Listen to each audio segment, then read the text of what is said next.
Hello friends, आज हम आपके साथ हिंदी ग्रामर के 20 इंपॉर्टेंट क्वेश्चन डिस्कस करेंगे जो सभी एग्जाम्स के लिए बहुत महत्वपूर्ण है। आपका पहला प्रश्न है, आ प्लस ई इक्वल टू ए स्वर संधि के निम्न में से किस भेद को व्यक्त करता है? दीर्घ संधि, वृद्धि संधि, गुण संधि, यण संधि। आपका सही उत्तर है सी, गुण संधि। आपका दूसरा प्रश्न है, निम्न में से कौन सा कर्मधारय समास का उदाहरण है? सतसई, राजगृह, चतुर्भुज, श्याम सुंदर। आपका सही उत्तर है डी, श्याम सुंदर। श्याम सुंदर का समास विक्रय है श्याम जो सुंदर है। कर्मधारय समास क्या होता है? जिस समस्त पद का उत्तर पद प्रधान हो तथा पूर्व पद व उत्तर पद में उपमान उपमेय अथवा विशेषण विशेष संबंध हो, कर्मधारय समास होता है। आपका तीसरा प्रश्न है, प्रत्येक वर्ग का दूसरा और चौथा वर्ण क्या कहलाता है? महाप्राण व्यंजन, उत्क्षिप्त व्यंजन, अल्पप्राण व्यंजन, अनुनासिक। आपका सही उत्तर है ए, महाप्राण व्यंजन। तो जिन व्यंजनों के उच्चारण में अधिक समय लगता है उन्हें महाप्राण व्यंजन कहते हैं। का वर्ग का दूसरा और चौथा वर्ण कौन सा है? खा और घा। चा वर्ग का छा और झा। टा वर्ग का ठा और ढा। ता वर्ग का था धा। पा वर्ग का फा और भा। और ऊष्म व्यंजन शा, सा, सा, हा। ये सभी हमारे कौन से होते हैं? महाप्राण व्यंजन है। आपका चौथा प्रश्न है, सांस्कृतिक में प्रत्यय है तिक, कृतिक, इक, क। आपका सही उत्तर है सी, इक। सांस्कृतिक में इक प्रत्यय है, इसका विच्छेद है संस्कृति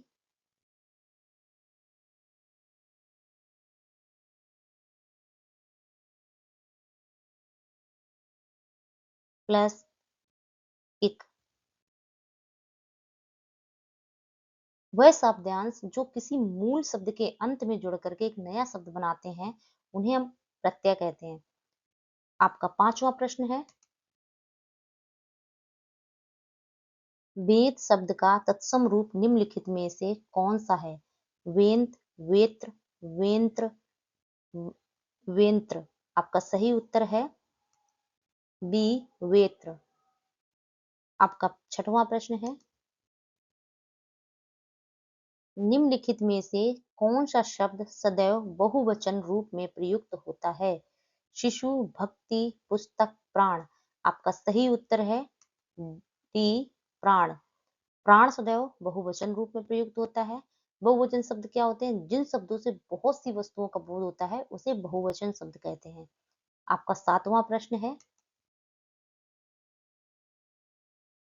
शूल का पर्याय निम्न में से होगा? कटारी, खड्ग, तीर, कंटक। आपका सही उत्तर है डी, कंटक। खड्ग का पर्यायवाची शब्द होते हैं तलवार, कृपाण, करवाल। तीर के पर्यायवाची शब्द हैं बाण, विशिख, नाराज। आपका आठवां प्रश्न है, सूक्ष्म सूक्ष्म शब्द का विलोम है स्थूल, बारीक, क्षीण, पतला। आपका सही उत्तर है ए, स्थूल। क्षीण का विलोम पुष्ट होता है, पतला का विलोम मोटा होता है, बारीक का विलोम भी मोटा होता है। आपका नौवां प्रश्न है,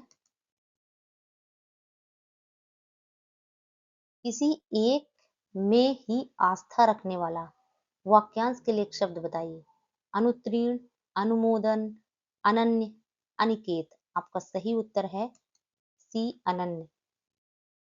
और जो परीक्षा में उत्तीर्ण ना हुआ हो उस वाक्यांश के लिए एक शब्द अनुत्तीर्ण होता है। और किसी प्रस्ताव का समर्थन करने की क्रिया वाक्यांश के लिए एक शब्द है अनुमोदन। और जिसका कोई घर ना हो वाक्यांश के लिए एक शब्द है अनिकेत। आपका 10वां प्रश्न है, अपनी ढफली आप बचाना लोकोक्ति का सही अर्थ है अल्प ज्ञान होना, अपने मन की करना, बाधा उत्पन्न करना, कल्पनाएं करना। आपका सही उत्तर है बी, अपने मन की करना। इसका वाक्य प्रयोग है, जैसे रमेश को उसका बड़ा भाई उसके अच्छे के लिए समझाता है, पर वह हमेशा अपनी ढपली आप बजाता है। आपका 11वां प्रश्न है, ये सब कही न जाई का कहिए, देखत तब रचना विचित्र, अति समुझ मनहि मन रहिए। उपर्युक्त पंक्तियों में कौन सा रस है? रौद्र रस, शांत रस, भयानक रस, अद्भुत रस। आपका सही उत्तर है डी, अद्भुत रस। आपका 12वां प्रश्न है,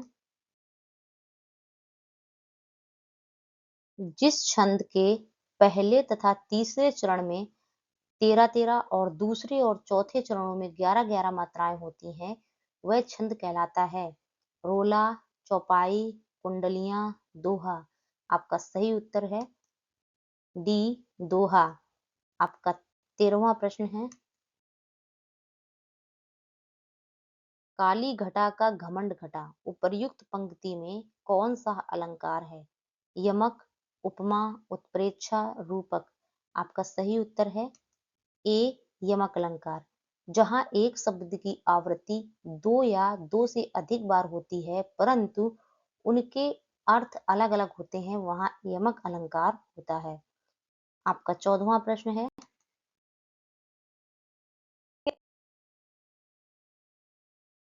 सदानंद का संधि विच्छेद कीजिए। सत प्लस आनंद, सत प्लस आनंद, सद प्लस आनंद, सदा प्लस आनंद। आपका सही उत्तर है ए, सत प्लस आनंद। सदानंद में व्यंजन संधि है और जब किसी व्यंजन का व्यंजन या स्वर से मेल होता है तो उसे व्यंजन संधि कहते हैं। व्यंजन संधि के नियम के अनुसार ता के बाद यदि कोई स्वर आता है तो ता का दा हो जाता है। तो जैसे यहाँ पे ता के बाद ये आ रहा है तो ये ता दा में चेंज हो गया तो बन गया सदानंद। आपका 15वां प्रश्न है, गौरी शंकर शब्द किस समास का उदाहरण है? बहुव्रीहि समास, कर्मधारय समास, द्वंद्व समास, तत्पुरुष समास। आपका सही उत्तर है सी, द्वंद्व समास। गौरी शंकर का विच्छेद होता है गौरी और शंकर।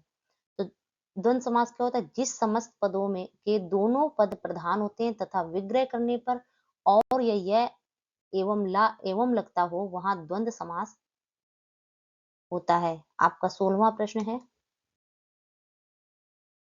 शा शा शा के अंतर्गत आते हैं ऊस, स्पर्श, अंतःस्थ, संयुक्त। आपका सही उत्तर है ए, ऊष्म। जिन वर्णों का उच्चारण करते समय हवा मुख के विभिन्न भागों से रगड़ खाती हुई बाहर आती है तथा बोलने पर गर्मी उत्पन्न होती है उसे ऊष्म व्यंजन कहते हैं। ये 4 होते हैं, शा, शा, शा एंड हा। आपका 17वां प्रश्न है, निम्न में से किस शब्द में दो प्रत्यय का प्रयोग किया गया है? लेनदार, ईमानदार, अत्यंत, समझदारी। आपका सही उत्तर है डी, समझदारी। समझदारी में इसका जब विच्छेद करेंगे तो होता है समझ प्लस दार प्लस ई।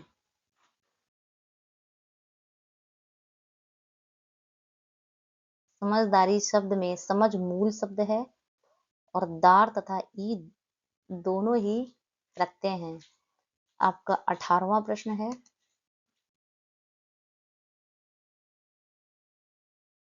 एकल शब्द का तद्भव रूप निम्नलिखित में से क्या है? अकल, अकिल, अकेला, उपरोक्त में से कोई नहीं। आपका सही उत्तर है सी, अकेला। तद्भव शब्द क्या होते हैं? वे शब्द जो संस्कृत भाषा के शब्द होते हैं और उनमें परिवर्तन करके उन्हें हिंदी भाषा में यूज किया जाता है, वो हमारे होते हैं तद्भव शब्द। आपका 19वां प्रश्न है, मीरा ने आधा लीटर दूध पी लिया में आधा लीटर निम्नलिखित में से कौन सा विशेषण है? परिमाणवाचक, गुणवाचक, संख्यावाचक, सार्वनामिक। आपका सही उत्तर है ए परिमाणवाचक। परिमाणवाचक विशेषण क्या होते हैं? जिस विशेषण से संज्ञा के परिमाण का बोध हो उसे परिमाणवाचक विशेषण कहते हैं। आपका 20वां प्रश्न है, निम्नलिखित में से किस रस को सर्वश्रेष्ठ रस माना जाता है? श्रृंगार रस, वीर रस, करुण रस, शांत रस। आपका सही उत्तर है ए श्रृंगार रस। श्रृंगार रस प्रेम, सौंदर्य और आकर्षण की भावनाओं को व्यक्त करता है। प्लीज फ्रेंड्स, अगर आपको वीडियो पसंद आया है तो प्लीज वीडियो को लाइक कर दीजिए, और अगर चैनल में नए हैं तो प्लीज चैनल को सब्सक्राइब कर लीजिए, और कमेंट बॉक्स में कमेंट करके हमें जरूर बताएं कि आपको वीडियो कैसा लगा।